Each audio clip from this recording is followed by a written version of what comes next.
點解你做 marketing 咁犀利，可以包我有幾多數咧？好多商家會好俾心機去做自己嘅產品，做自己嘅產品嘅情況下，佢哋疏忽咗，原來我唔知道點樣賣貨喎，我諗住我嘅產品好，做一隻貨出嚟就有人買㗎啦咁樣。咁但係發現出咗嚟之後，事與願違，唔係真係好多人認識我個產品，我隻產品係明明係好嘅，所以我哋揾 marketing 公司去介紹我嘅產品咯。係咪真係咁有用咧？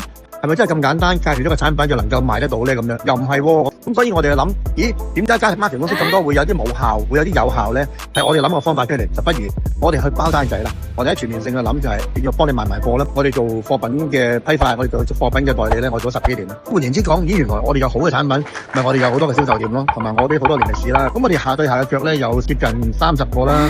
我哋線下有龍啦、山啦、屈啦、萬啦，我哋可以幫啲商家入呢一啲咁嘅地方啦。另外咧，我哋有300幾間藥房啦，我哋係批發開落去咁樣。我哋線上有都好多嘅點，咁可以幫大家開直貨啊。我可以去做唔止一般嘅 marketing 服務啊，幫大家搞掂咗點樣去做銷售先。因為做銷售做品牌呢樣嘢好緊要，我覺得。